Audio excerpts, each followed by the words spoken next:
sempre me chamou a atenção como a memória industrial do Rio é algo apagado da memória oficial da cidade.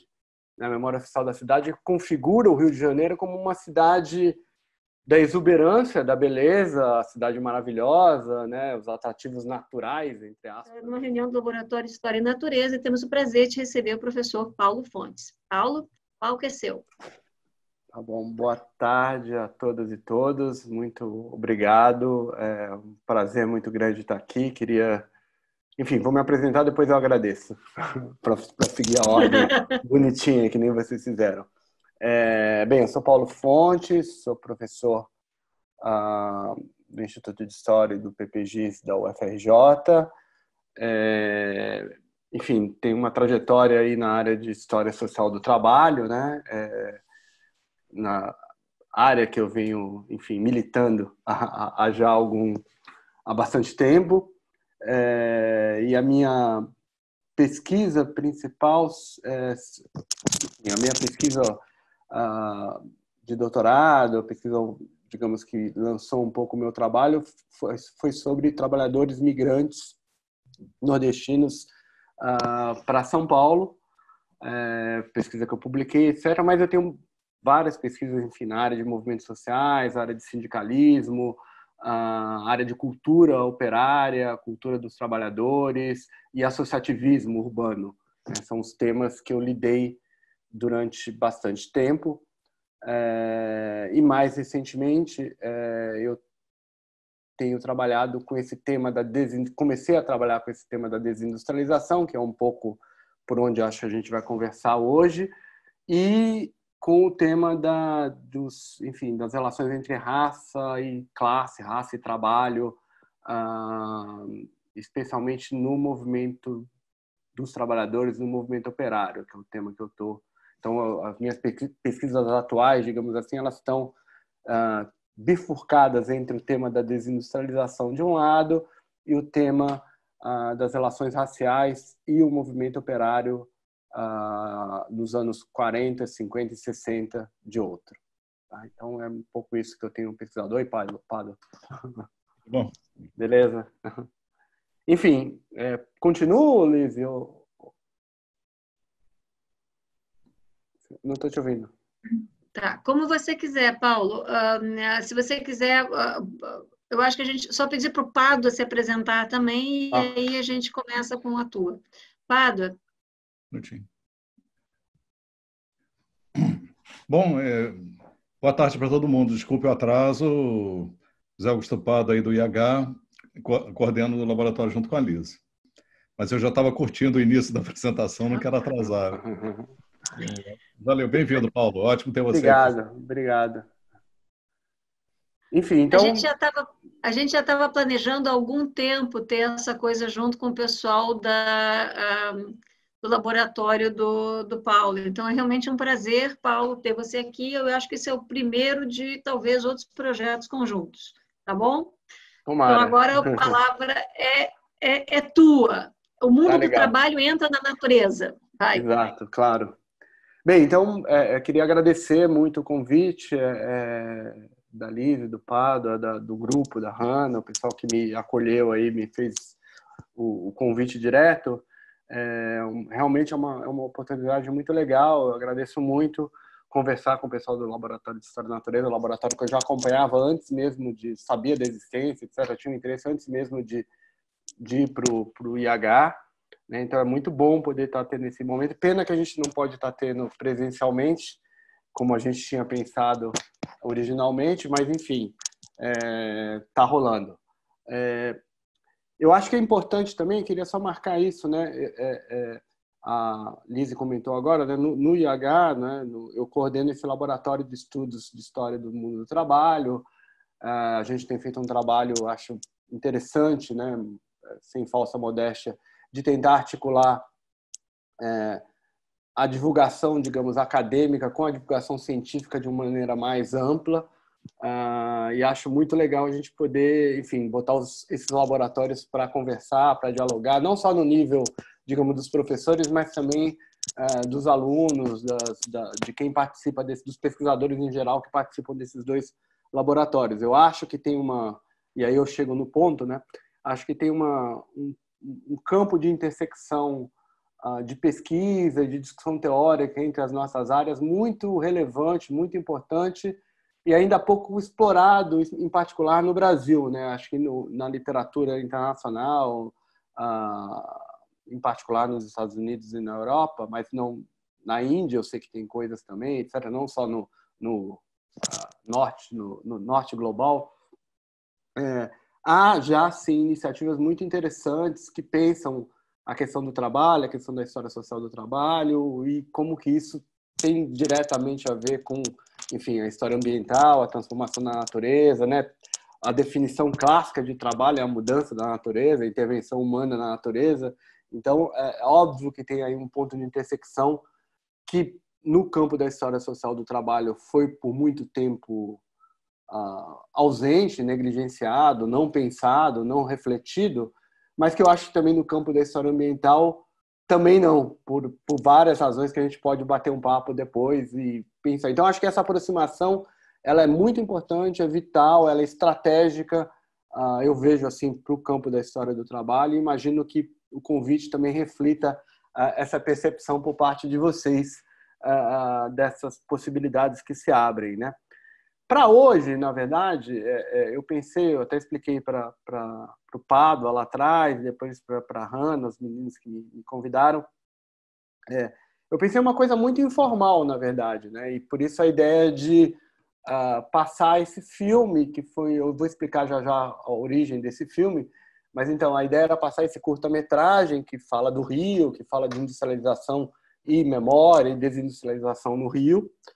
Como um ponto de partida, eu pensei em passar o filme e depois falar um pouquinho sobre como foi fazer esse filme, o que motivou, quais são as questões que estão ali colocadas do ponto de vista mais da discussão que nos interessa aqui, que é essa intersecção.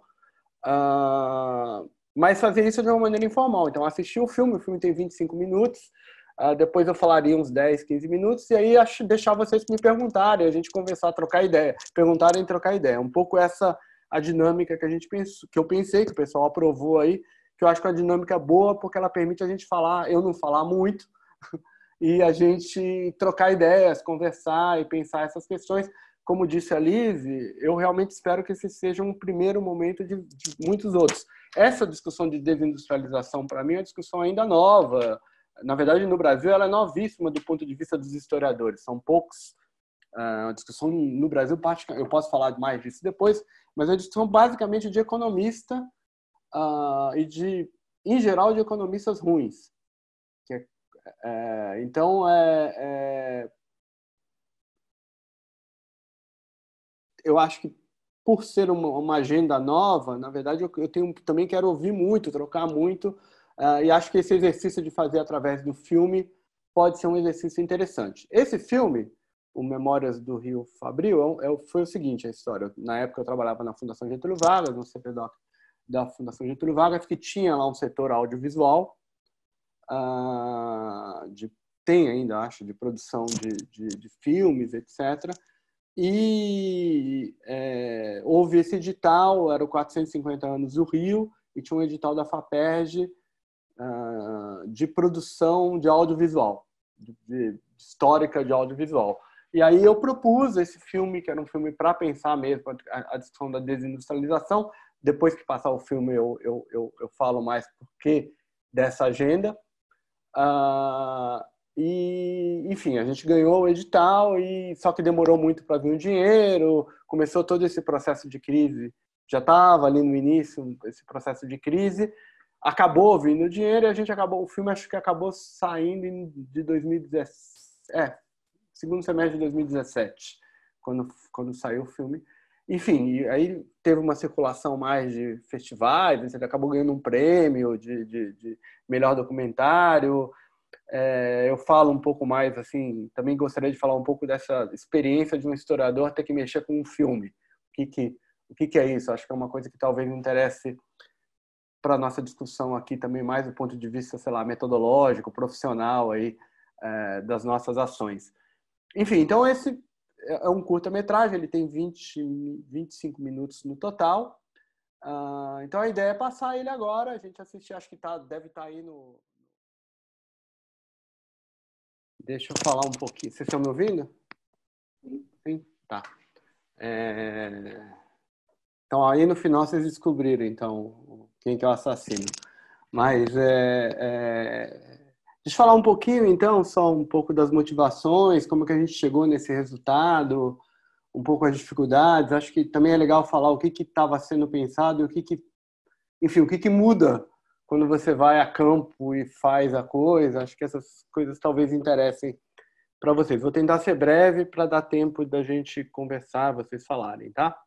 Eu sempre falo que vou tentar ser breve e não cumpro. Então a Lise e o Pádua podem ser bem rigorosas para falar, olha, já deu e eu paro. Mas eu vou tentar falar uns 10 minutos, 15 minutos. Bem, enfim, primeiro, eu acho que eu diria que tem 3 questões que eu gostaria de levantar, né? Uma é a questão da memória, como que ela aparece, como que ela motiva, o que ela tem a ver com esse filme, né? Dá título ao filme, né? Memórias de um Rio Fabril. Né? A outra questão da desindustrialização em si, né? O que eu estou querendo dizer com isso, como que isso atravessa, como isso é uma certa agenda oculta que motiva esse filme, porque ele está dentro de uma agenda de pesquisa que me interessa e que eu acho que tem uma conexão grande com vocês que estão trabalhando com a natureza, com a história ambiental e com o Rio em particular, quem trabalha com o Rio. E a terceira, acho que é mais a questão da feitura do filme mesmo. Acho que como é uma experiência que boa parte com a qual os historiadores não estão acostumados, a maioria de nós não está, eu acho que valeria a pena, eu também não estava, então eu falar como é que foi isso para mim, de uma maneira um pouco mais confessional, digamos assim. Bem, então a questão da memória, né? Eu acho que aí vale também falar de lugar de fala, tá na moda, então eu vou falar do meu lugar de fala, né? Bem, eu venho de São Paulo, né? Venho de uma família enfim, eu sempre tive o mundo industrial muito perto de mim, por razões familiares, etc. E acabei pesquisando também coisas desse tipo. Então, a questão da industrialização, da indústria, desse mundo que a indústria gera, né? Mais do que a industrialização, a técnica em si, a fábrica em si, mas o mundo social que gira em torno da industrialização sempre foi algo que me tocou, que me motivou, que eu achei interessante. Eu gosto de rock inglês, então isso tem tudo a ver com o mundo industrial. E sempre me chamou a atenção, ao vir para o Rio, né? Sempre me chamou a atenção como a memória industrial do Rio é algo apagado da memória oficial da cidade. A memória oficial da cidade configura o Rio de Janeiro como uma cidade da exuberância, da beleza, a cidade maravilhosa, né? Os atrativos naturais, entre aspas, aí, né? Ou seja, uma cidade turística, né? Nessa chave. E a cidade oficial, a cidade capital, a cidade, enfim, da corte, do Distrito Federal, da capital da República, né? A cidade da política, né? No sentido da centralidade da política. E isso me incomodava um pouco, porque, bem, primeiro porque é uma visão que apaga a experiência uma experiência histórica fundamental que forjou a cidade como ela é. Né? E no Rio tem um apagamento, inclusive, geográfico. Né? Você não consegue pensar a zona norte do Rio, né? Sem pensar que ela está articulada com um processo profundo. Isso que fala aí no início do filme, né? Do Porto à zona norte, né? Está articulada com o processo O Rio continuou sendo, mesmo quando São Paulo ultrapassa o Rio ali na virada dos anos 20 para 30 como principal cidade industrial, o Rio continua a ser uma cidade industrial muito importante até os anos 80. Né? Assim, a segunda cidade industrial do país. Isso, você não entende fenômenos como as favelas, enfim, uma série de fenômenos sociais e históricos da cidade sem entender essa relação com a industrialização. Então, me incomodava, claro, do ponto de vista da construção de memória, quer dizer, esse contraste entre uma São Paulo industrial e um Rio supostamente não industrial, um Rio supostamente isso acaba tendo várias outras conotações, né? Tem uma conotação que é uma certa ideia digamos, uma cidade do trabalho, outra cidade do lazer, né? Esses estereótipos em torno da cidade, das duas cidades, né? Uma cidade onde a cultura popular é exuberante, né? É algo definido, e outra uma cidade onde essa cultura popular não aparece na mesma configuração. Essas coisas me incomodavam, assim, me instigavam a pensar, né? Até porque eu acho que elas contaminam boa parte da historiografia, então não é só uma coisa de memória, acho que elas contaminam boa parte da historiografia sobre a história Estou falando de São Paulo porque eu conheço mais, mas, enfim, valeria para pensar outros casos. São Paulo e Rio são dois casos muito, enfim, paradigmáticos, né? E eu, enfim, acho que essa era uma questão que me motiva ainda a pensar essas discussões para o Rio, né? A outra, acho que tem uma outra discussão de memória aí que está no filme, que é a memória que aparece no filme, né? Desde o início esse filme foi pensado, porque é a minha perspectiva como historiador, etc., a partir, enfim, de uma história social, uma história eu queria me interessa menos tanto na discussão de industrialização como desindustrialização os aspectos técnicos em torno disso, né? Me interessam os aspectos sociais, me interessa muito os agentes sociais que articulam esse processo, principalmente os trabalhadores, mas não só, né? Mas no filme a ideia sempre foi tentar articular como essa industrialização, como esse processo estava na memória dos trabalhadores, das comunidades, do que ainda restava disso, né?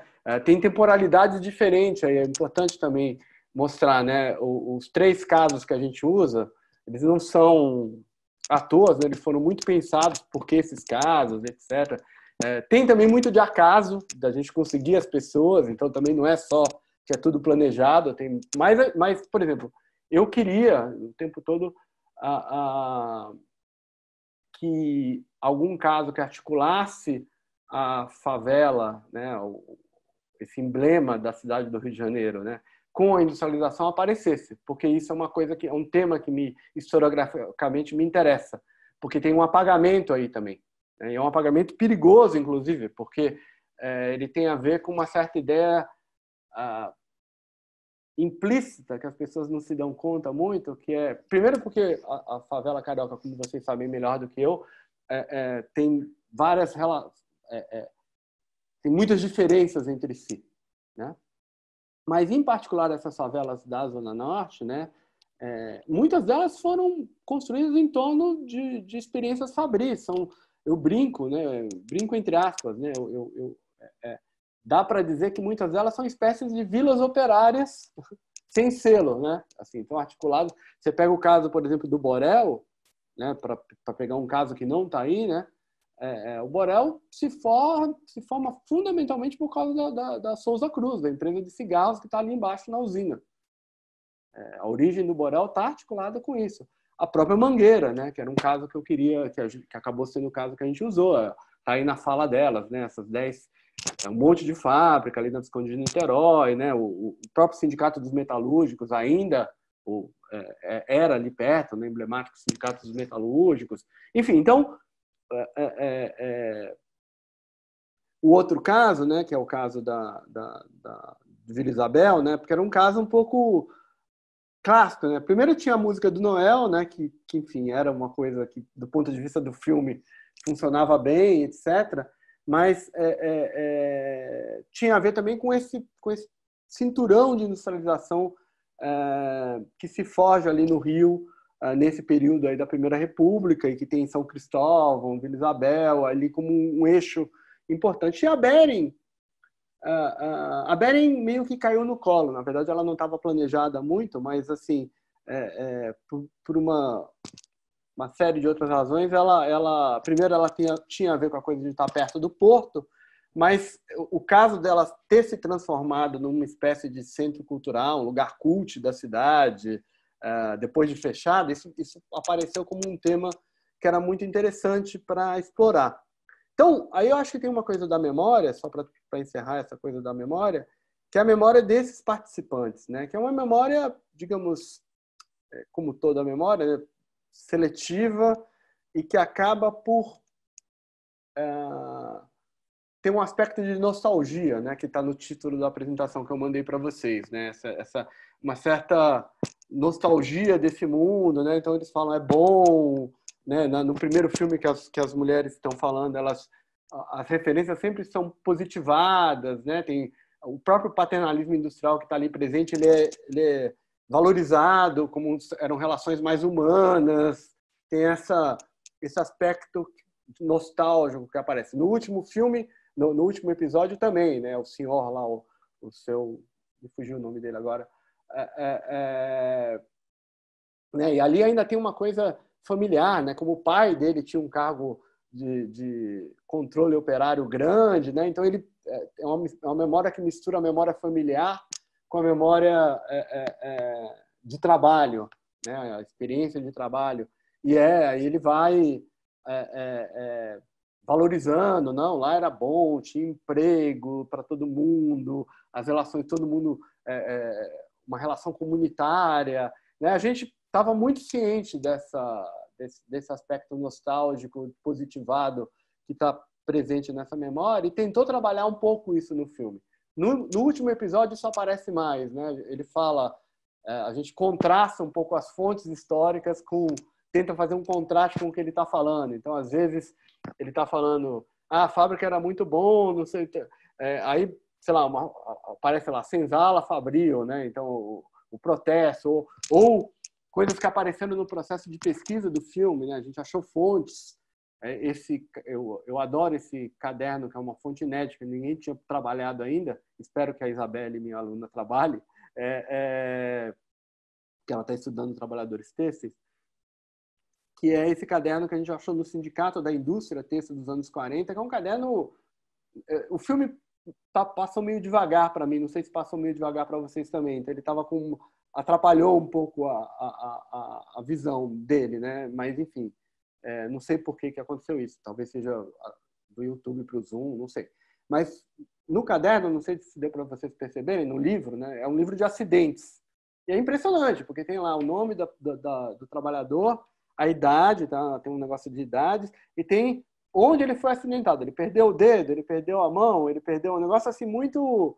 É uma racionalização do acidente, do choque, da perda de membros, né, no caso, que é bem... E aí a gente usava isso um pouco para contrastar as falas positivadas da memória desses antigos trabalhadores, desses antigos membros dessa comunidade. Então, um aspecto, acho que eu gostaria de destacar, é um pouco esse da memória. O outro é o da desindustrialização em si, né, o segundo aspecto. Enfim, o que a gente está chamando de desindustrialização, né? Esse é um grande debate, né? Ele articula,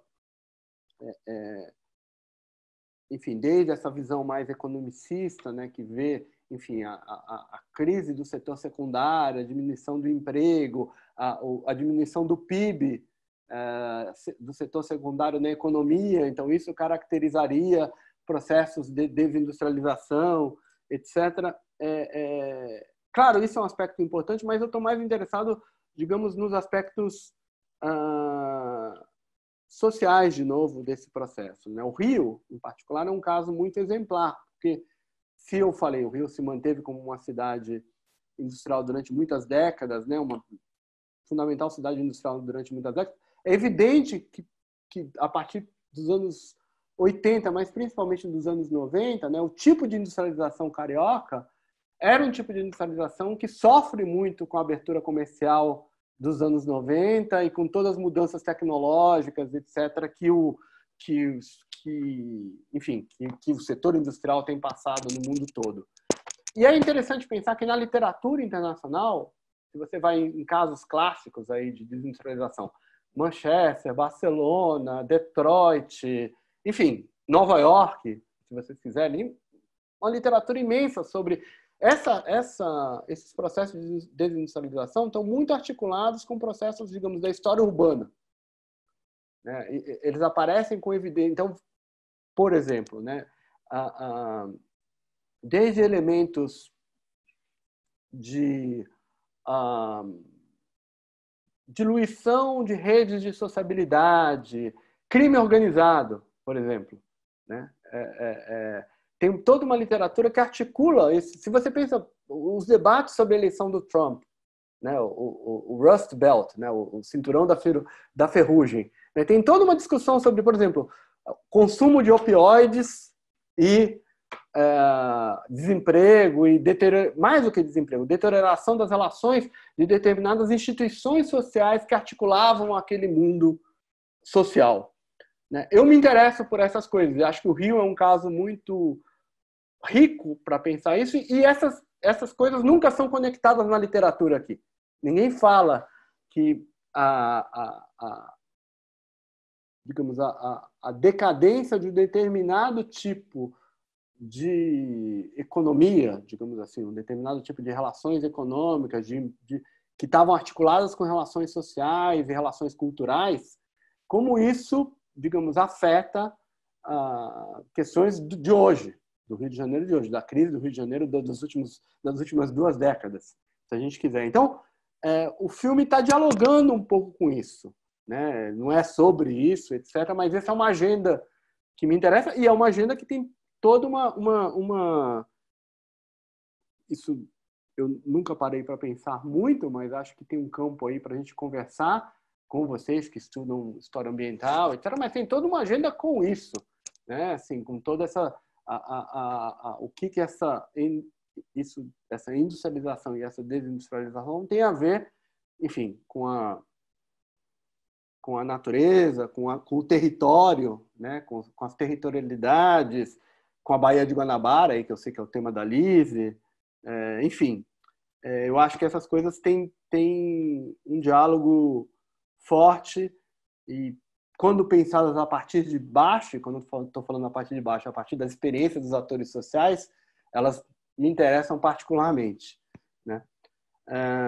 Por fim, acho que a experiência de fazer o filme, né? Assim, bem rapidinho, né? É curioso, né? Porque eu sempre brinco, e não é muito brincadeira, quando eu pensei em fazer um filme, quando eu pensei essa ideia, eu adoro o documentário da BBC, né? Então, para mim, o filme era um documentário da BBC, assim que eu queria, né? As minhas ideias, tudo ali, e a gente vai achar imagens e vai ter uma narração bacana, assim, Richard Attenborough, né? Que faz aquelas narrações lindas.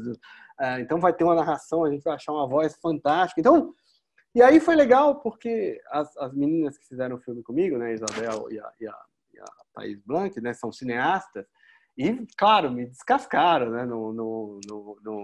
Que isso? Não gostava do filme da BBC, eu fiquei indignado. Como vocês não gostam? É legal pra caramba. Enfim. E aí esse diálogo foi muito legal, porque o filme é um pouco... eu fui aprendendo e acho que elas também foram incorporando algumas das coisas que eu pensava, e acho que ele tenta resolver um pouco essas dinâmicas de como pensar um filme, que é um filme... Claro, que além do que, pelo edital da FAPERJ, ele era um filme que tinha um caráter didático, né? Teria que ter, né? Um filme para passar nas escolas, a gente mandou para as escolas das regiões, mandou para Mangueira, etc. Enfim, então tinha acho que o filme, digamos, tenta resolver um pouco também esse embate entre uma visão, na falta de palavra melhor, eu vou chamar de uma visão um pouco mais didática, um pouco mais historiográfica, um pouco mais... que tem uma tese, digamos assim, com um filme com algum tipo de experimentação cinematográfica, né? Essa mistura das fontes com os depoimentos, com as imagens, né? Em particular, o filme do meio, né? O da Bering, tem mais isso, eu acho, né? Ele é mais, entre aspas, experimental, e aí é proposital, porque tinha a ver com a Bering como um lugar que se coloca a Bering atual se coloca nesse lugar, digamos, cult, né? Então tinha um pouco uma brincadeira com isso. E aí tem toda a coisa da experiência mesmo de campo, né? De você ir lá, ir nos lugares, tentar achar as pessoas, não achar, se surpreender com coisas muito interessantes. A Mangueira foi uma surpresa incrível, porque a gente só conseguiu chegar nessas pessoas pela escola de samba. A escola de samba tem uma conexão com as fábricas, antiga com as fábricas da região, que eu nunca imaginava. Eu sabia que a cultura popular, o samba, tem muita... Por isso que o samba do final do Cartola está aí, né? Ele tinha essa... marcar que a tal da cultura popular carioca tem a ver com os processos de industrialização. Vários dos principais sambistas da cidade, só para pegar esse exemplo do samba, foram operários ou tiveram algum tipo de experiência fabril. Jamelão, por exemplo, que era então lá da própria Mangueira, trabalhou na fábrica Confiança, essa que aparece no filme. Enfim, foi uma surpresa incrível porque essa senhora que fala, a mais velha, ela era, na época, a primeira presidente mulher da velha guarda da Mangueira, né? E ela era essa antiga operária da cerâmica. Então tinha essa conexão incrível que aparece muito forte no filme, né? De serem operárias negras, né? Então isso eu acho que deu uma força interessante para o filme, para as teses e para as questões que eu estava querendo abordar, né? Como essa experiência está articulada com a experiência popular carioca, né? Essa coisa de ter que fazer, né? O filme exigiu uma pesquisa de fontes inédita, quase como se fosse uma tese, que também foi um negócio interessante, né? A última parte do filme, essa que eu brinquei aí, que é dos assassinos, descobrir quem é o assassino, ela está no filme um pouco porque a gente tinha tanta quantidade de imagens. Porque eu queria passar a música do Cartola, eu queria fazer essa conexão, e também porque a gente tinha muita quantidade de imagens disso que a gente chamou das cicatrizes fabris do Rio. E era legal, e são imagens que estão no nosso cotidiano. Todo mundo quando passa por esses lugares, mas às vezes não articula com essa experiência, com esse passado. Então, esse clipezinho no final era um jeito de aproveitar essas imagens, que elas não iam entrar no filme não iam entrar no filme, e ao mesmo tempo, enfim, tem um extra, tem uma certa reflexãozinha que mostrasse essas imagens e que desse a oportunidade de eu poder falar isso quando eu fosse conversar sobre o filme. É isso, gente. Obrigado, vamos conversar um pouco. Obrigada, Paulo. Eu achei fantástico, especialmente a trilha sonora. Eu não conhecia aquela música final do Cartola, que ela foi uma experiência. Eu vou abrir para questões agora, mas eu já queria fazer alguns comentários. Em primeiro lugar, gente, é chocolate. Não tem jeito de eu não gostar desse filme. Tem um pedaço inteiro sobre a Bering, né? Chocolate. Mas eu tinha algumas... Eu gostei muito que vocês tentaram evitar esse tipo de romantização, né? De, que maravilha que era e tudo mais. Mas aí tem algumas perguntas que vêm para isso. Quando as tuas fontes te levam para essa nostalgia, como é que é a tua relação no sentido... Você estava começando a explicar isso, de conseguir o respeito à narrativa das fontes sem perder a narrativa do historiador. Uhum. Isso é uma discussão que eu e Natasha Barbosa tivemos muito trabalhando com história oral no Morro da Babilônia. A gente tem uma responsabilidade com a comunidade, eles estão vivos, eles abriram os braços para a gente, mas nós também temos uma responsabilidade com a nossa narrativa, com os nossos argumentos. Então, essa era uma coisa que nós queríamos saber. Uma segunda pergunta é mais específica mais para esse diálogo com a história ambiental. A história ambiental e a história do trabalho, elas têm 3 elementos que são importantes para nós. Um é aquele artigo que eu indiquei para ti há um tempão, do Richard White, como as pessoas, especialmente no século XIX, mas também no século XX, o principal contato que elas têm com a natureza é via trabalho. Você vai aprendendo, tendo conhecimento de modo de aprender. E eu queria saber se você tem se esses operários, você viu algum tipo de conhecimento de natureza, de onde eles estão, do que estão respirando, das matérias com que eles estão trabalhando. A terceira área da ligação de história do trabalho com história ambiental é muito em questão de segurança no trabalho e os danos ambientais ao que o trabalhador da fábrica é submetido. O mais comum são, por exemplo, mineradores de asbestos, amianto, né, e o que eles têm, doenças como a silicose, e uma coisa clássica é a luta dos trabalhadores que trabalhavam em fábricas de fósforo no início do século XX, e como eles eram submetidos a uma série de danos ambientais que afetavam a sua saúde. Eu tinha uma pergunta se nesse seu trabalho você viu alguma dessas discussões de saúde do trabalhador que tivesse a ver com poluição, com a exposição a materiais cancerígenos ou radioativos, isso que a gente chama também de história ambiental. Tá? Tem outras perguntas, mas eu acho que essas seriam algumas coisas que eu queria começar. Pada, você quer falar ou a gente abre para perguntas? O que você acha? Na verdade, pegando a bola a partir de você, mas você falou 3 coisas, acho que você só falou 2, né? Eu falei, a primeira era a questão dos... Peraí, agora eu tenho que lembrar. Primeiro era essa questão do conhecer a natureza através do trabalho.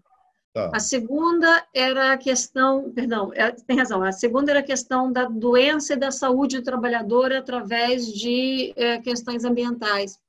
E a terceira é a questão de como a industrialização ela transforma a paisagem, seja na questão de onde essas fábricas são colocadas, em velhos mangues, em áreas que são consideradas inúteis, né? Pelo tipo de produção, pela matéria-prima que é utilizada, por exemplo, cal, no caso das olarias, de que forma isso muda a paisagem, e também quando essas fábricas deixam os lugares, que elas deixam lugares contaminados. E a base dos Superfunds nos Estados Unidos são exatamente áreas onde havia fábricas, essas fábricas foram retiradas, os contaminantes continuam no solo, e tradicionalmente, elas são áreas que são transformadas em áreas de moradia para populações pobres. É o caso de Love Canal e de outras questões assim. Essas são, acho que, no meu entender, as 3 principais áreas que a literatura tem mostrado o contato entre a história ambiental e a história do trabalho. Então, vai bem na direção do que eu queria pegar essa bola rapidamente, dentro de uma agenda assim, de diálogo, né? Porque a gente, como já foi falado, não queria que isso fosse só um evento de você vir aqui, mas a gente tivesse um diálogo, né, com o pessoal que trabalha com a história do trabalho no IH. Mas uma coisa é a partir desse ponto que a Liz falou agora, da localização das fábricas. Né? Da localização das fábricas. Porque isso traz questões, por exemplo, a questão da água, né? Que nós temos aqui o Bruno, por exemplo, trabalha muito com água no Rio de Janeiro, né? A questão da água. Da onde vinha a água? Toda fábrica envolve uma quantidade de água, né? E outros materiais que são usados, né, na fábrica. Energia também, né? Que fontes de energia? Como é que se conecta a fábrica com a questão energética? Essa questão do corpo também, do corpo dos trabalhadores. A Liz mencionou questão da contaminação, você mencionou a coisa dos acidentes de trabalho, né? E isso é um ponto também, mas tem um ponto que ainda não foi falado e eu vou falar ele e depois passar a bola aí para outras pessoas, que é uma questão que a gente tem todo um movimento social e intelectual e acadêmico no mundo em torno dessa discussão da justiça ambiental. Temos até aqui um colega que está trabalhando isso, o Patrick, que está aqui, o Patrick Benayon, né? Que é o seguinte, isso nasceu nos Estados Unidos, no rastro das lutas pelos direitos civis das populações de cor, né, como eles falam lá, né? E com a emergência do ambientalismo, eles começaram a buscar uma ligação e encontraram uma ligação fantástica, porque a questão é, aonde estão as fábricas? Principalmente as fábricas mais poluentes, mais contaminantes. E não só as fábricas, mas também os depósitos de dejetos da produção fabril, né? Dejetos contaminantes. É um tipo de industrialização diferente dessa que o filme mostra, que eu acho que é a industrialização mais pesada, mais química pesada, né? Aonde bota os dejetos de química pesada. E aí tem toda uma discussão sobre o apartheid do espaço em relação a isso. Né? E aí, daí que eles vêm com a discussão, se levanta essa discussão da justiça ou injustiça ambiental. Porque nos Estados Unidos até tem uma coisa interessante que se falava que uma resposta a esse problema é o que eles chamavam NIMB, que é não no meu quintal, né? Não no meu quintal. Not in my backyard. My backyard. Not in my backyard. Backyard. E aí o pessoal do movimento negro falou que a solução que vinha sendo encontrada era PIMB, Put at the Black's Backyard, né? E era mesmo, porque eles começaram a ver que as fábricas mais contaminantes, os depósitos, estavam todos aonde morava a população pobre. Tem uma questão de classe aí, mas eles levantavam muito a questão racial que vem junto com a questão de classe, né? Eu acho que se a gente for fazer aqui também, essa ligação ela vai aparecer, né? Então, porque, por exemplo, e aí eu para finalizar, eu faço uma pergunta para você. Como é que fica, por exemplo, a Baixada Fluminense nessa história, né? Porque essas fábricas que saíram do Rio de Janeiro, eu imagino que tem muitas coisas, tem globalização, tem economias de escala, mas eu acho que tem também essa questão de fábricas, são áreas que vão ficando meio residenciais, né? Ou áreas do centro do Rio, áreas mais de escritórios, né? Será que uma parte dessas fábricas foi sendo transferida para o que na discussão de justiça ambiental às vezes se fala zonas de sacrifício, né? E que sofrem um peso desproporcional de impacto ambiental, né? Daí a injustiça ambiental. Eu acho que é uma hipótese também a gente considerar, né?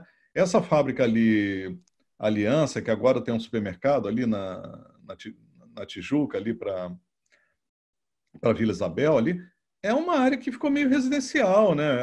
Aquela classe média alta, média da Tijuca, da Vila Isabel, ali, imagina, tem uma fábrica ali, né?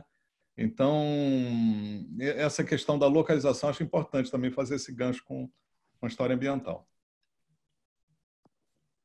A pergunta é se você sabe alguma coisa sobre para onde foram, e como é que fica a questão da Baixada, por exemplo, que é uma zona de sacrifício industrial no estado do Rio, né? Pois é, aí a Baixada tem um caso de justiça ambiental bem famoso, que é a história do pó de broca, né? Que não sei se você acompanhou esse caso, Paulo, a questão do pó de broca e a contaminação que teve depois da saída da Já ouvi falar, não acompanhei de perto, mas já ouvi falar. Tá. Mas eu tenho... Enfim, pode falar. Não eu ia deixar o Flávio para completar 3 e aí depois você se diverte. E daí a gente vê quem na próxima... Flávio, pode falar, Flávio. Não, só para complementar até o que o Pádua estava falando. Perdão, professor, não pude acompanhar todo a sua explanação, o filme, mas acompanhei toda a sua explanação. E uma coisa que me chama a atenção, e eu já sabia que tinha a Fábrica Confiança, até conversei com a Natasha antes, porque eu joguei bola muito tempo no campo da fábrica, que é onde hoje o Salgueiro faz o seu ensaio e tudo mais. E aí, pegando essa questão do que o Pádua levantou, dos despejos, né? Um dos lugares onde a prefeitura, e aí o link até com o que o Bruno estuda, né, que é a questão dos rios. Dos lugares onde era para ser colocado um dos piscinões para diminuir o problema da Praça da Bandeira era onde hoje é aquela grande feira de automóveis. E não pôde ser feita ali por 2 motivos. Primeiro, que embaixo dali era o grande reservatório de dejetos da Fábrica Confiança. Segundo, embaixo é pedra. E aí, para chegar à profundidade que era necessário, excluiu-se totalmente esse local para ser feito um dos piscinões por conta disso. Era só isso para... Obrigada, Flávio. Eu vou devolver, então, para o Paulo, que não tem a menor obrigação de responder todas as perguntas, mas é mais para continuar esse diálogo, tá bom? Enquanto isso, as pessoas que estiverem interessadas em falar, por enquanto tem o Bruno Capilé e depois Hanna, já para o segundo bloco. Pode falar, Paulo. Beleza, obrigado pelas observações, questões. Eu acho assim, é verdade. Acho que, na verdade, o que a gente está levantando aqui na fala de vocês três é uma certa agenda, né, de temas, de questões, de intersecções. Né? Não é o caso mesmo de eu dar nenhuma resposta, mas assim, apenas tentar, digamos, fazer um ping-pong aqui, né? Fazer uma certa troca de... Eu acho que passa por aí mesmo. Acho que as questões... Em particular, a questão da localização, que é essa questão que o Pádua levantou, me parece muito importante, porque na história do trabalho, durante muito tempo, a localização era um dado, digamos, da paisagem, ponto. Né? Não havia nenhuma reflexão sobre, claro, que você podia falar, não, está em tal lugar por causa disso, disso, disso. Não é que se desprezava o efeito da localização, mas ele não tinha incidência na análise. Esse é o meu ponto. Né? E acho que isso mudou, tem mudado, né? Tem a ver com a história, as mudanças na história do trabalho, tem a ver com a história ambiental, tem a ver com spatial turn nas ciências sociais e na historiografia como um todo, né? Essa coisa de pensar o espaço não só como o pano de fundo, mas como algo que tem incidência efetiva na história, na ação. Então, acho que essa questão da localização ela é particularmente importante, porque um empreendimento fabril, né? E quando eu estou falando de indústria, acho que é importante isso, né? Tem uma pluralidade aí que é muito, muito relevante da gente acionar. Né? Tem vários tipos de indústria, obviamente, vários setores de indústria, mas indústria não é só... O entendimento aqui não é só a fábrica, no sentido estrito da planta industrial, seja ela qual for. Na concepção que eu trabalho, tem muito mais a ver com um certo mundo industrial, ou seja, o porto é parte da indústria. Tem a ver com uma certa lógica do capital em determinado período, né, que tem na indústria teve na indústria o seu eixo, digamos, para usar um jargão mais marxista nesse caso, teve o seu eixo de realização, vamos dizer assim, né?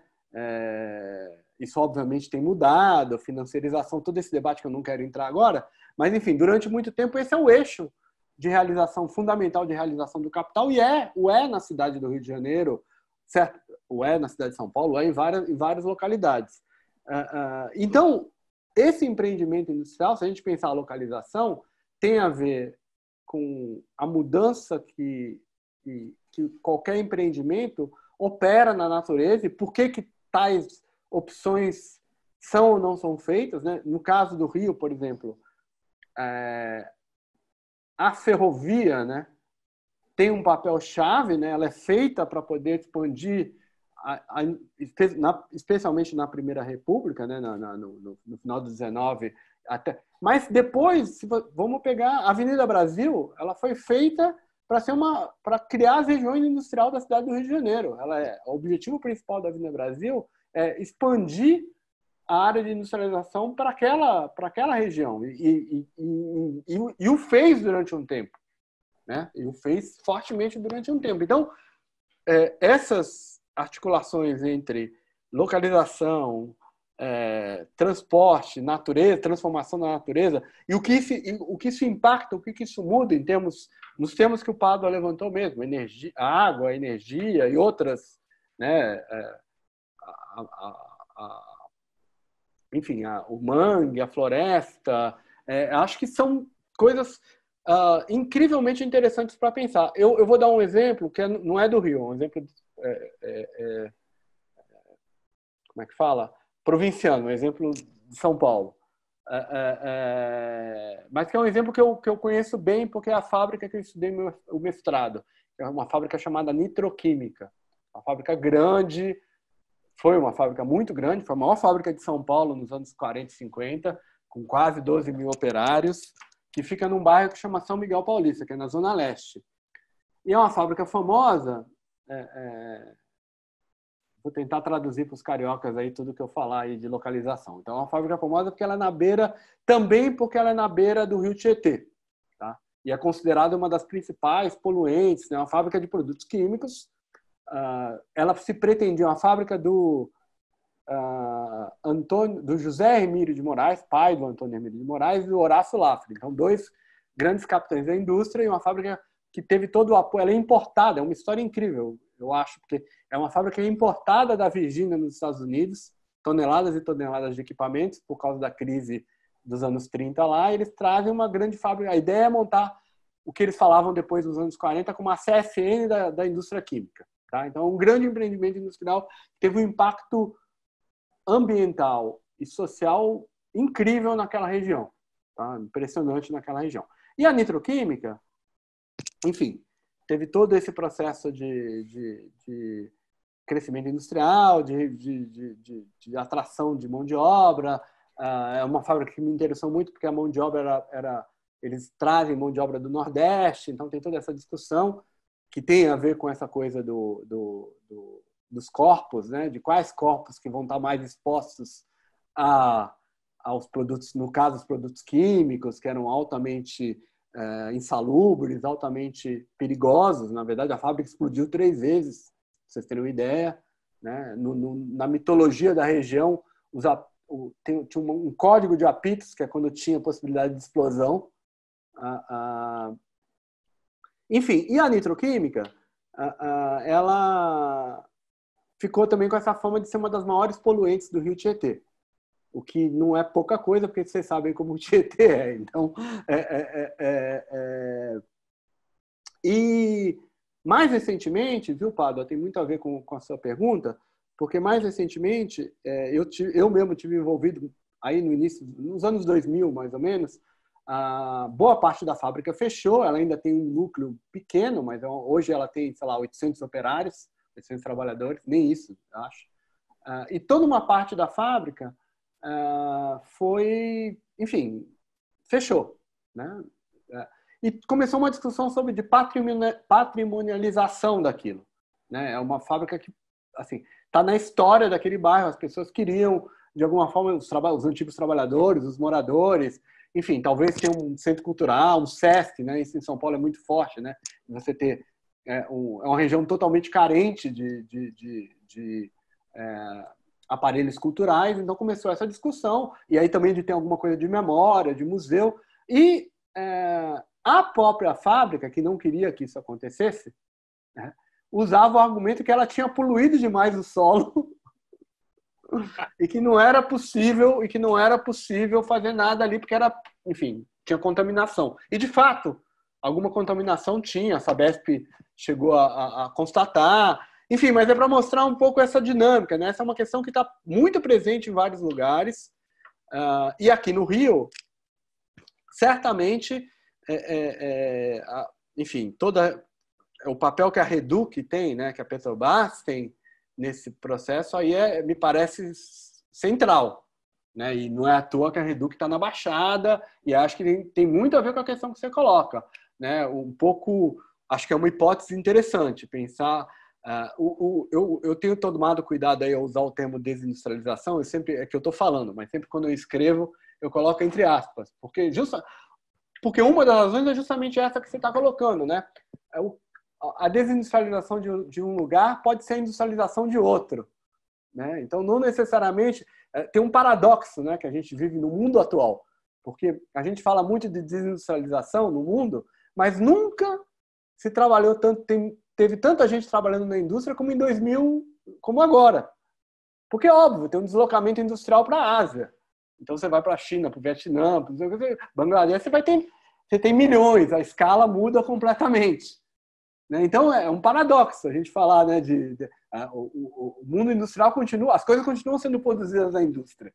Claro que todo o simbolismo, todo o aspecto... Claro que tem mudança, não estou dizendo que é igual, mas estou também relativizando. Então, relativizando o próprio conceito de desindustrialização. E uma das razões é essa que se aponta. Eu acho que, no caso do Rio, claro, né, é uma boa discussão a gente fazer se os processos de gentrificação são anteriores ou são posteriores aos fechamentos da fábrica. Aí é uma boa discussão. Né? Então, gentrificou e por isso a fábrica saiu, ou a fábrica saiu e aí gentrificou? né? Acho que é uma discussão interessante de colocar. Mas, de todo jeito, problemas de logística, claro, a cidade foi se apertando. Qual tipo de industrialização aparece no filme? É uma industrialização, digamos, da primeira revolução industrial. Nós estamos falando aí de fábrica têxtil, fábrica de alimentos, não estamos falando de fábrica química, metalúrgica pesada. Embora isso também tenha desindustrializado na cidade do Rio. Um exemplo interessante é o Jacarezinho. O Jacarezinho era um bairro, nos anos 40, é o bairro, no final dos anos 40, é o principal bairro industrial. Jacarezinho é o principal bairro industrial da cidade do Rio. O principal bairro operário. É o bairro onde o Partido Comunista tem a maior votação em 47. Partido que faz a maior bancada de vereadores. É só para dar um exemplo político interessante, eu acho. E é um bairro que passou por um processo forte de desindustrialização, né? A GE, a General Electric, né? Que era a grande fábrica ali daquela, uma fábrica metalúrgica, né? Saiu agora, tem uns 15, 20 anos, né? E é o bairro, digamos, é o núcleo central do Comando Vermelho na cidade do Rio de Janeiro, né? Na minha opinião, essas coisas podem e devem ser conectadas, né? E é um bairro, enfim, aí pensar toda essa coisa de, entre aspas, de degradação ambiental, como é que se coloca para esses lugares, acho que é um outro ponto de agenda interessante. Para terminar, só uma pergunta. Então, só duas coisas. No caso da nitroquímica, lá em São Paulo, os debates de justiça ambiental apareceram na discussão, na Câmara de Vereadores, no movimento que foi formado um movimento de moradores com presença, movimento social, movimento sindical, movimento de moradores, que brigaram com a nitroquímica, até que conseguiram como é que chama? Tombar parte da fábrica. Só que aí não tem dinheiro, aquela coisa, não tá lá, tá tombado. Né? Tá tombado. Mas tem exemplos assim em outros lugares que eu acho que dá muita conexão nessa intersecção que a gente está falando entre história do trabalho, história da industrialização e história ambiental. Tá? E só a primeira pergunta que a Liz fez, acho que, enfim, é uma grande questão, né? Como que a gente lida com, digamos, a romantização da memória, toda a coisa da nostalgia e as fontes históricas. Bem, acho que, assim, primeiro a gente não precisa ter medo de dizer que, assim, esse filme é meu, né? Então, o resultado dele é de minha responsabilidade, o que está lá é o que eu acho que deve estar, ao fim e ao cabo. Porém, claro que tem uma relação ética com quem me ajudou a fazer o filme, né? E acho que essa tem aí uma potencial tensão, mas acho que o respeito, acho que no filme a gente tentou um pouco articular isso de maneira respeitosa, eu acho, né? De tentar, pode ser que aqui e acolá, não sei, precisaria pensar um pouco, tentando colocar a memória, digamos, no lugar da memória, mas a memória também pode ser confrontada e deve ser confrontada, né? Um papel do historiador é um pouco esse também, né? A gente não é memorialista, então acho que tem a gente passou o filme na Mangueira, né? Acho que essa é uma experiência interessante de contar, com elas presentes, né? Tudo. E foi bem interessante, porque apareceram outros depoimentos, né? Eu queria até ter filmado, na época foi um vacilo, a gente não filmou passar o filme, tipo Eduardo Coutinho faz, né? Filma passar o filme, a gente vacilou. Mas, na verdade, eu acho que tem assim, especialmente quando você lida com as classes populares, né? Tem essa tensão, mas também tem a carência que as classes populares têm de ter a sua história, a sua memória abordada, né? Então, isso também causa espanto para elas que a gente queira saber dessas histórias, né? Elas na verdade, quando elas começaram a falar, elas queriam falar mais da Mangueira, eram todas e tinha histórias incríveis também, mas que era, digamos, o lugar onde elas achavam que eu poderia me interessar como pesquisador. Jamais a história delas como gente que trabalhou, né? Então, acho que isso apareceu muito quando a gente filmou, quando a gente foi passar o filme lá, né? Esses relatos emergiram fortemente. Eu não sei se eu respondi, mas, enfim, acho que eu não tenho uma resposta completa para a sua questão. Acho que é sempre a tensão sempre está colocada, a gente não tem como escapar dela, não. Mas acho que a gente tem que tentar lidar com o máximo respeito com a memória, mas sem abrir mão, digamos, nós não vamos, digamos, só...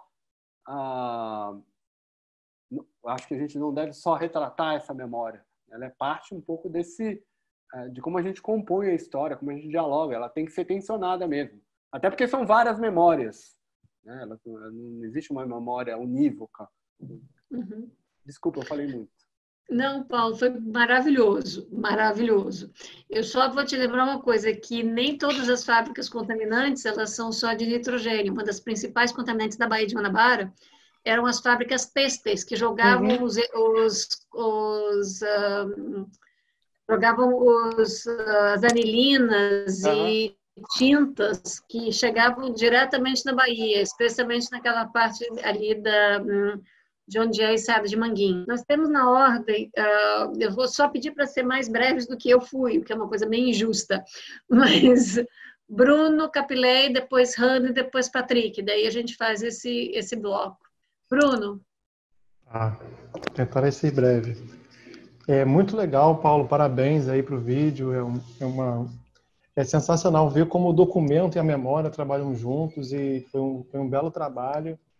Eu sou morador aqui do Andaraí, então essa cena da confiança industrial para mim é clássica. Então, fui na feira que é em frente à fábrica ali, então é muito, muito legal ver. Uma coisa que além disso eu trabalho né? Eu trabalho essa relação dos rios da cidade, a relação da indústria é muito pertinente, né? Não sei se você mencionou Vila Isabel, mas acho que é Andaraí, mas eu sou fã do Andaraí, então eu sou suspeito. Eu queria fazer umas perguntas.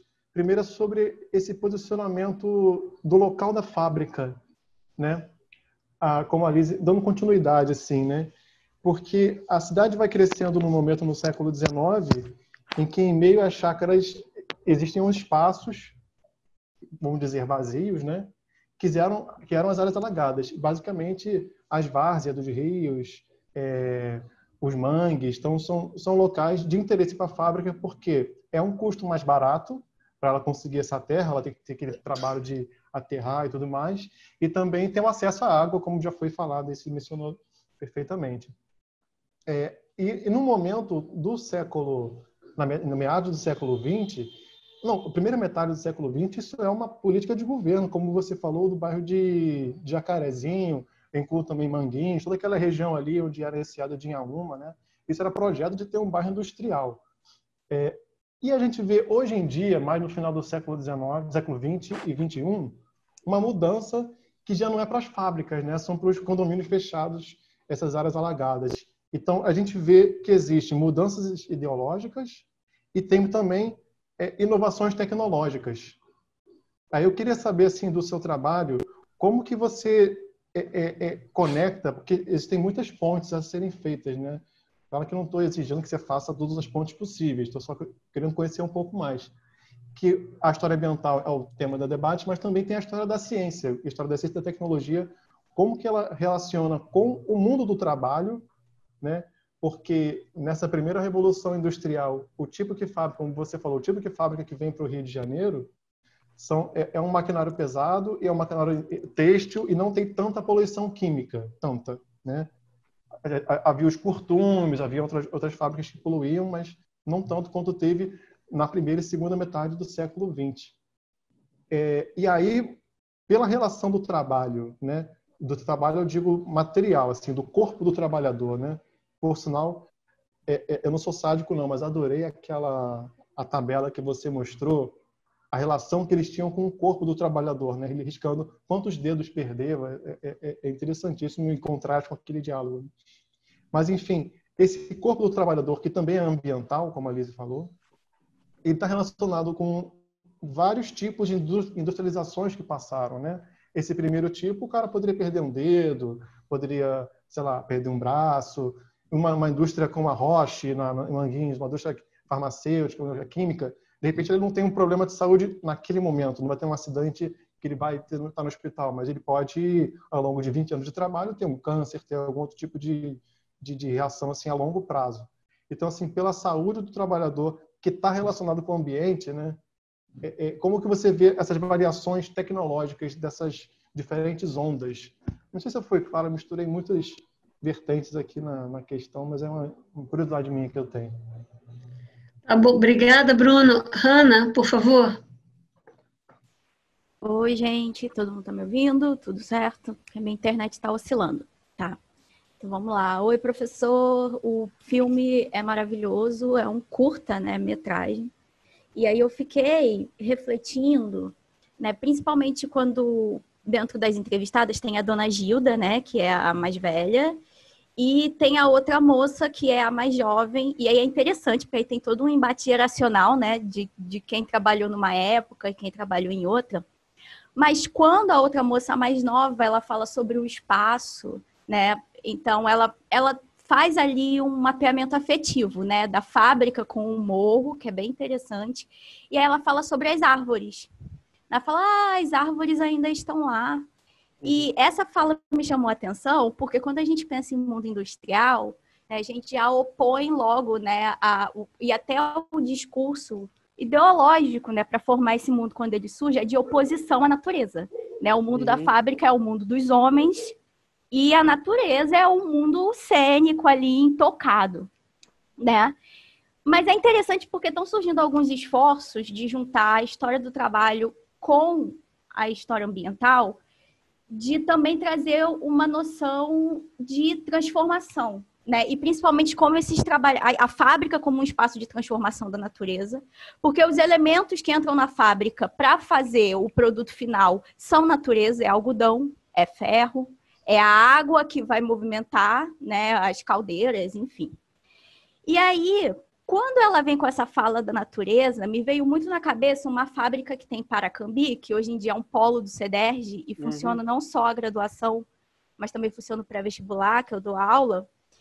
E quando ela vem, ela fala das árvores, me lembrou muito essa fábrica, porque para você chegar na fábrica, você passa por um bosque lindíssimo, que também está dentro da construção do ambiente fabril.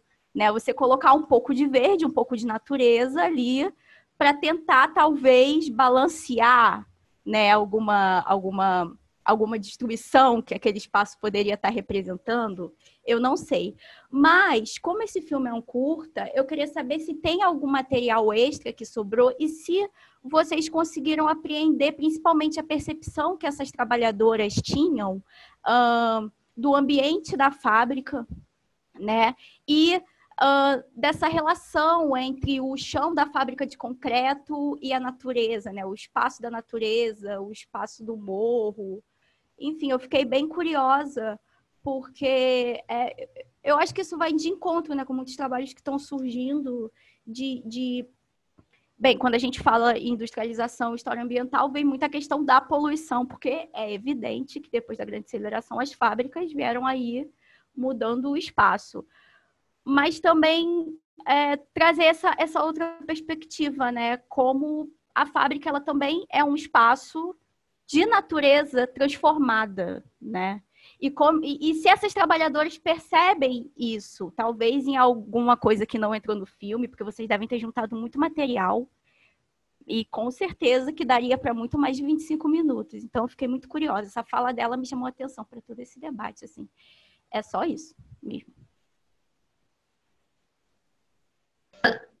Obrigada, Ana. Patrick, por favor. Boa tarde, pessoal, tudo bem? Então, na verdade, é uma dúvida que é mais uma curiosidade, se surgiu mesmo algo relacionado a isso durante a sua pesquisa, que é o seguinte. Bom, quando vocês estavam começando a falar, e antes mesmo do Pablo e da Lise levantarem a questão, já estava vindo mil interseções possíveis, assim, do material que eu tenho estudado de justiça ambiental com o que você vem trabalhando nas fábricas, né? E, assim, acho que tem bastante coisa interessante para discutir dentro desse diálogo entre os laboratórios, pelo menos no campo que eu venho tentando desenvolver alguma coisa. Você mencionou alguns momentos pontuais em que talvez certa noção de justiça ambiental, não talvez como um movimento pré-concebido, estabelecido, mas algumas intervenções que conseguiram impedir certas implantações ou barrar certos projetos em alguns momentos. Em algum momento, na sua pesquisa, você se esbarrou diretamente com um movimento de justiça ambiental melhor definido, por exemplo, a Rede Brasileira, ou algum dos integrantes que em algum sindicato, algum movimento, algum sindicato, alguma organização que era membro, que era integrante, que esteve presente dentro dessas reuniões, e se isso modificou de alguma forma a percepção dos trabalhadores acerca do espaço de trabalho deles, assim, sobre como eles viam o ambiente de trabalho, se eles tinham essa percepção de como eles eram afetados por eventuais acidentes ou danos causados relacionados ao ambiente específico, né? Eu lembro que no próprio estabelecimento da discussão da Rede Brasileira de Justiça Ambiental, antes disso, até em 2000, um dos grandes marcos, segundo alguns autores, é um trabalho da CUT, que é Sindicalismo e Justiça Ambiental. Um trabalho que eu não consegui acesso, inclusive, queria muito, mas não consegui acesso. Eu queria saber, enfim, essa uma dúvida mais de curiosidade mesmo, desse panorama. Acho que é isso. Obrigada, Patrick. Paulo, fica à vontade agora para responder, e a gente está fechando um pouquinho depois das 4. Tá bom, vou tentar ser breve. Eu falo isso e não cumpro, né? Mas vamos lá. Não tem problema, porque se você pensa que você escapa da gente, está enganado. Esse é o primeiro de vários. Tomara. Eu vou começar por essa última. Patrick, né? Seu nome? Uhum. Tá. Olha, então, vocês estão falando assim, a sua pesquisa, dá a impressão que eu tenho uma pesquisa gigantesca sobre o tema. Como eu disse no início, assim, é muito mais uma agenda, um campo de interesses do que, propriamente dito, uma pesquisa que eu esteja sistematicamente desenvolvendo agora. Ela está muito no início, é muito incipiente, e por isso também a minha alegria de poder encontrar vocês, porque eu acho que essa temática tem a ver e a gente pode desenvolver a partir daqui. Então, não é que eu tenho um conjunto grande de pesquisa, mas, por outro lado, eu tenho uma experiência grande com esse universo, enfim, fabril, sindical. Eu mesmo, pessoalmente, já fui assessor sindical. Então, por coincidência, eu conheço algumas coisas que talvez possam te interessar. A CUT, né? Em particular a CNQ, que é a Confederação Nacional dos Trabalhadores Químicos, né? E a FUP, que é a Federação dos Petroleiros, tem, sim, uma discussão sobre justiça ambiental. Acho que vale a pena você, enfim, entrar no site. Se você precisar, eu tenho contatos, posso, via Lisa, aí, te passar alguma coisa. Porque, obviamente, né, esses são, embora não sejam só esses os setores onde a questão ambiental atinge, obviamente que não, mas são setores onde ela é mais, digamos, nevrálgica, né? Até com as suas tensões, né? Não é que é só um mundo de rosas, todo mundo é aliado, não. Tem tensões fortes, porque muitas vezes se coloca uma discussão emprego versus ambiente, então tem toda uma tensão colocada, não é um mar de rosas, de alianças, mas, digamos, em certos setores do sindicalismo, eu acho que é uma discussão mais avançada, não sei se o termo avançado é o melhor, mas, enfim, é uma discussão mais sensível ao debate ambiental, e acho que no sindicalismo brasileiro, certamente na CUT, onde isso é mais avançado, e nessas categorias que eu estou te falando. Então, eu sei que na Bahia, por exemplo, né, no polo petroquímico, tem uma discussão importante. Aqui no Rio mesmo também tem algum debate a respeito. E em São Paulo, com certeza. Tem casos mais conhecidos, né, que a Lise mencionou do asbestos, né, que tem um debate importante que o sindicalismo, esse debate do asbestos, o sindicalismo teve um papel importante, né? Continua tendo um papel importante. Porque tinha diretamente a ver com, enfim, a saúde, o corpo. Quer dizer, os outros também têm, mas nesse ficou tão evidente o estrago, né? O peso né? Ele é muito rápido. Tem outras muito coisas rápido. você demora Exato, 30, 40 exato, anos. Nesse você vê exato. isso muito rápido. Perfeitamente, é isso mesmo. Então, tem esses exemplos e tem esses exemplos mais pontuais, digamos, que não tem muito a ver diretamente. Acho que isso talvez valha a pena você pensar um pouco. Não necessariamente com os... Aí quando as fábricas acabam, digamos assim, né? Quando você já não tem mais o movimento sindical, porque não tem mais o trabalhador ali, né? Enquanto movimento sindical. Mas você tem outros movimentos, mas aquele lugar continua existindo, tem os moradores, tem outra, e muitos desses moradores são trabalhadores, a maioria deles são trabalhadores que não necessariamente da fábrica, mas de outros setores. Então, tem muitos casos assim hoje em dia, eu diria, onde ao menos em São Paulo, na região do ABC, Cubatão, né, para pegar, essa discussão de justiça ambiental tem sido sim acionada. É possível perceber isso, inclusive, nos parlamentos locais, né? Em geral, os deputados, enfim, mais à esquerda ou ambientalistas trazem, junto com movimentos ambientalistas ou advogados, né, que mobilizam esses conceitos. Então, ela aparece, né? Cubatão, acho que é um caso incrível que eu não conheço muitos estudos, talvez o Pado, a Lise conheça, mas eu não conheço muitos estudos sobre... Porque é a nossa Bhopal, né? Bhopal é aquele, vocês sabem melhor que eu, aquele grande acidente industrial na Índia, né? Que tem a ver com o mundo do trabalho, né?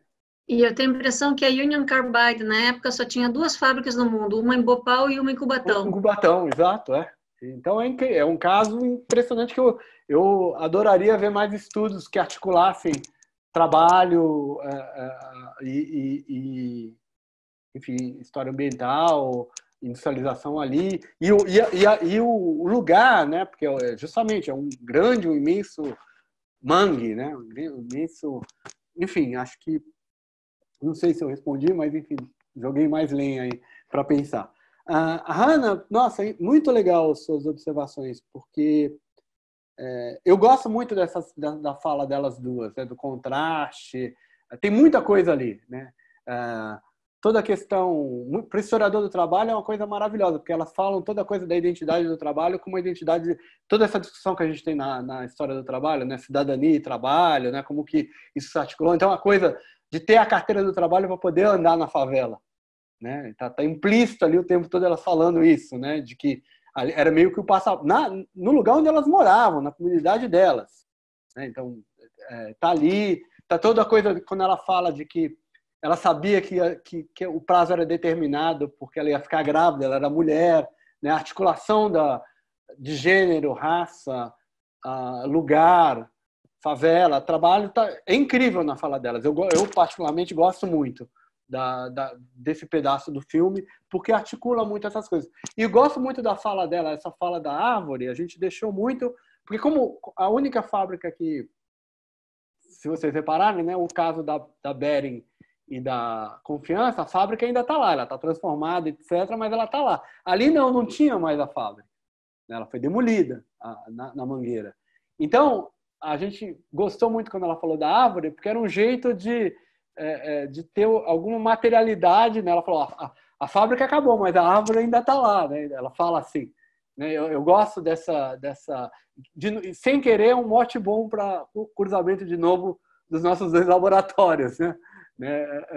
Sem querer, é uma fala interessante. Então, eu acho que você tem toda a razão. Tem o mundo industrial, tem o mundo fabril, né? Ele tem um imaginário em torno dele, que é um imaginário que tenta expurgar a natureza, né?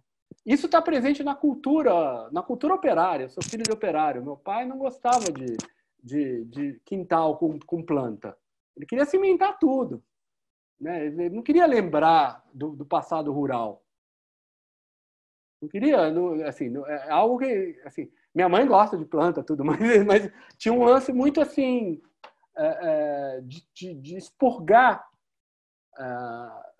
Acho que tem a ver com o mundo rural, obviamente, né? Mas expurgar um pouco isso Então, tem esse imaginário construído, mas a gente tem que tomar cuidado, porque ele é um imaginário, ele é uma projeção ideológica, não tem fábrica. Assim, são raríssimas as fábricas que estão imersas no mundo. Não tem essa fábrica. Ela é uma construção imaginária, né? E o caso do Rio é interessante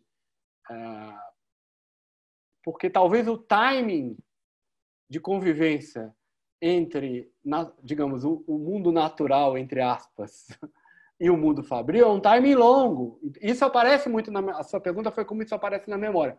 Aparece demais na memória das pessoas. A coisa, não, tinha uma fábrica, tinha um rio atrás. Eu ia lá tomar banho no rio. Entendeu? Assim, o lazer, né? Ou a coisa das próprias comunidades que estão imersas num ambiente natural, né? Com árvores, com a mata. Né? Então, tudo isso está se cruzando muito na memória. Né? A gente não explorou isso no filme. Se eu fizesse o filme depois desse debate com o laboratório, eu exploraria, talvez.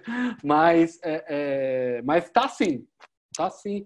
No meu trabalho sobre a nitroquímica, eu trabalho com essas coisas, mas é muito na memória, isso que eu falei, numa certa memória do lazer, que constrói na memória desses trabalhadores um contraste entre o antes e o depois. Tá? Mas acho essa questão interessantíssima, acho que é um outro ponto de agenda comum, sim. E o Bruno... Enfim, Bruno, você falou bastante coisa, eu vou tentar pegar um ponto só para a gente pode continuar conversando depois, que tem a ver com essa coisa da localização, mas essa coisa do corpo, né? Bem, esse é um tema tradicional na história do trabalho, né? A coisa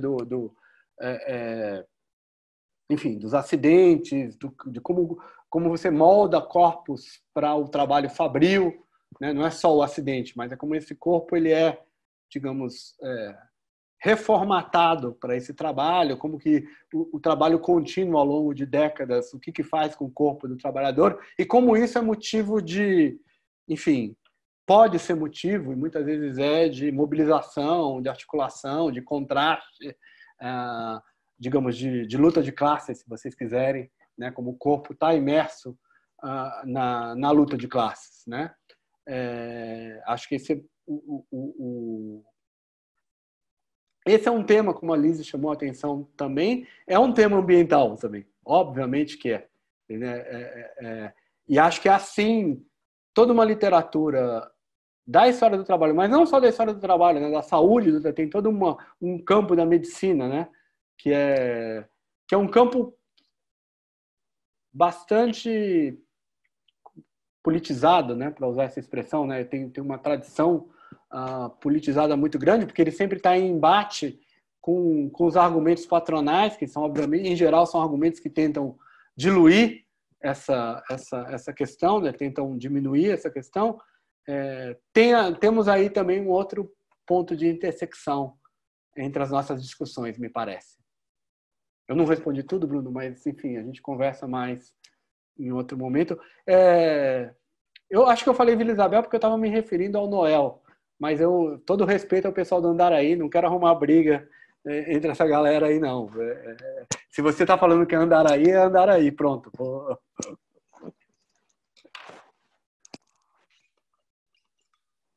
Paulo, a gente vai encerrar, mas eu só tenho para te agradecer.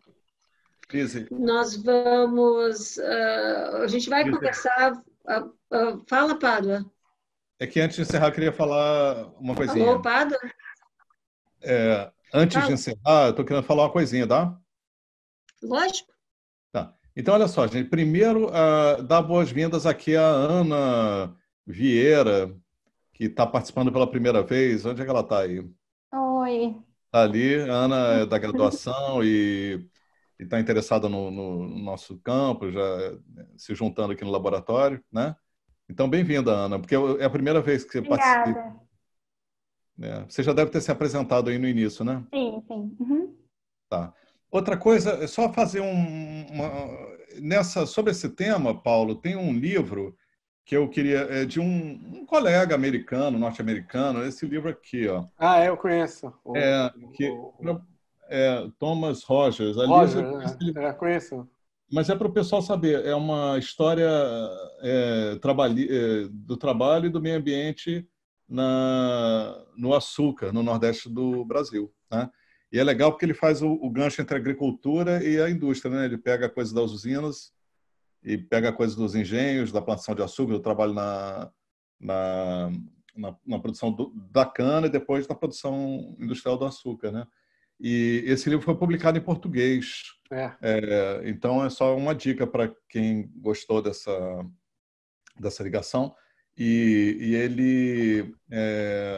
eu até estou pensando que, com essa coisa aí da pandemia, de repente a gente convida ele, né, Liz, para debater com a gente também, né? Eu conheço bem o Tom, meu amigo. A gente posso ajudar no convite, se for o caso. A gente pode fazer uma coisa conjunta, né, dos laboratórios. Dos laboratórios, seria incrível. Esse pessoal que fala português está lá nos Estados Unidos, mas na mesma, assim, no virtual, né?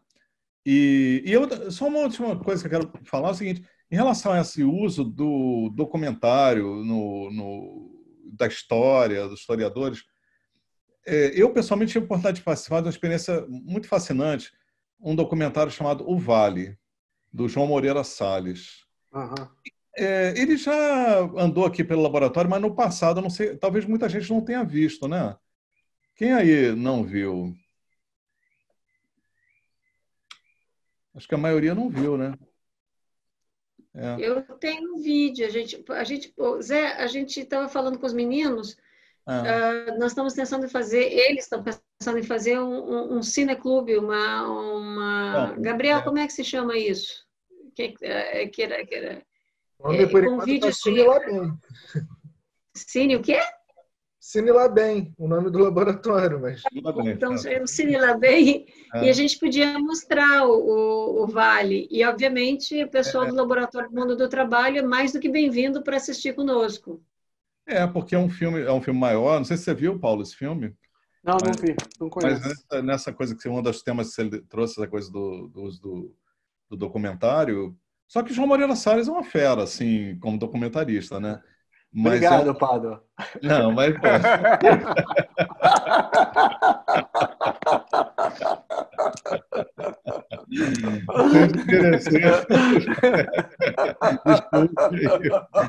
Foi mal. Não, deixa eu esclarecer o que eu estou querendo dizer. É uma obra de arte assim mesmo, né? É arte, não é só o documentário, mas é uma coisa de arte muito fina.